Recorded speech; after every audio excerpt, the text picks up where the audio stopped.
আপনি কি কখনো মৌমাছি বা বুলতার কামড় খেয়েছেন? যদি কামড় খেয়ে থাকেন তাহলে তো বুঝতেই পারছেন ব্যথা কেমন হয়। এই ব্যথার কারণ কি? চলুন জেনে নেই বিজ্ঞান কি বলে। মৌমাছি বা বুলতা কামড়ালে ব্যথা হয় মূলত হুল, বিষ এবং আমাদের স্নায়ুর প্রতিক্রিয়া, এই তিনটার কারণে। মৌমাছি বা বুলতা দাঁত দিয়ে কামড়ায় না, পেছনের হুল দিয়ে চামড়ায় ফুটো করে। এই হুল ঢোকার সময় চামড়ার ব্যথা অনুভবকারী স্নায়ু উত্তেজিত হয়, তাই সঙ্গে সঙ্গে ব্যথা লাগে। হুলের সাথে সাথে শরীরে ঢুকে বিষ। এই বিষে থাকে এমন রাসায়নিক যা স্নায়ুকে আরও বেশি উত্তেজিত করে, জ্বালাপুরা ভাব তৈরি করে। তাই শুধু হুল ফুটার জন্য নয়, বিষের জন্য ব্যথা বাড়ে। মৌমাছি বা বুলতা হুল ফুটালে শরীর ভাবে শত্রু ঢুকছে।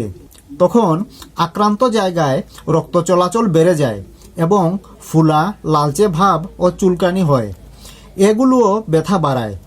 তবে মৌমাছির হুল সাধারণত চামড়ায় আটকে যায়, তাই একবারেই হুল ফুটায়। আর বুলতার হুল মসৃণ, তাই বারবার হুল ফুটাতে পারে। এজন্য বুলতার হুল ফুটালে মৌমাছির তুলনায় তীব্র ব্যথা হয়।